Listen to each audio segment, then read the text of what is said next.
Welcome, Salesforce enthusiasts. In this educational session, we're delving into the intricacies of Flow Builder, the powerhouse for creating dynamic flows in Salesforce. By the end of this unit, you'll not only comprehend the building blocks of a flow, but also be equipped to harness the diverse categories of flow elements. To build flows in Salesforce, we use Flow Builder. Let's access it by going to Setup, entering Flows in the Quick Find box, and selecting Flows. To create a flow, click New Flow. Now let's explore the components of the Flow Builder interface. Toolbox, the repository for elements and resources created in your flow, including variables, formulas, and choices.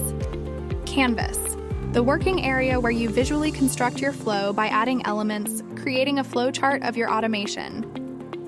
Button bar, offers insights into the flow's status, such as its activation, last save, warnings, JARS errors, and controls to manage the flow.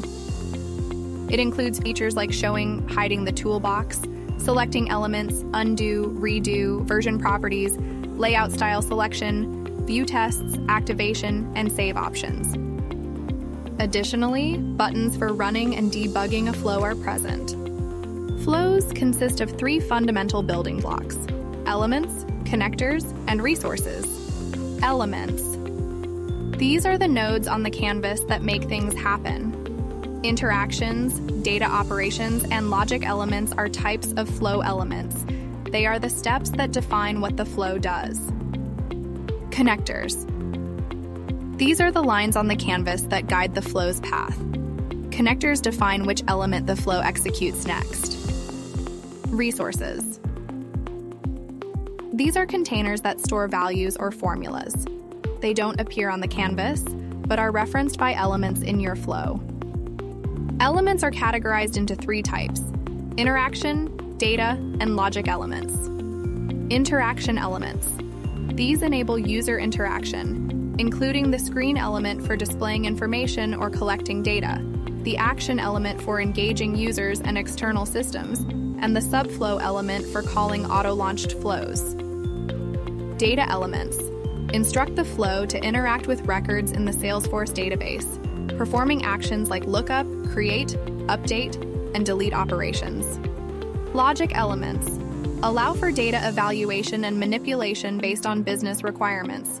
Create multiple paths, update temporary data, implement looping, pause the flow, or alter data collections. Connectors define the path the flow takes as it runs, guiding it from one element to the next. Different types of connectors handle varied circumstances, influencing the flow's direction. Resources containers referenced throughout the flow. Variables, a common type of resource, store values, formulas, text blocks, records, or collections. Congratulations! You've navigated through the Flow Builder interface and uncovered the core elements of flow creation. Armed with this knowledge, you're now ready to craft dynamic flows that enhance your Salesforce automation capabilities. If you found this tutorial helpful, don't forget to like and subscribe for more Salesforce customization tips. Check out the description below to connect with us. Thanks for watching, and happy customizing.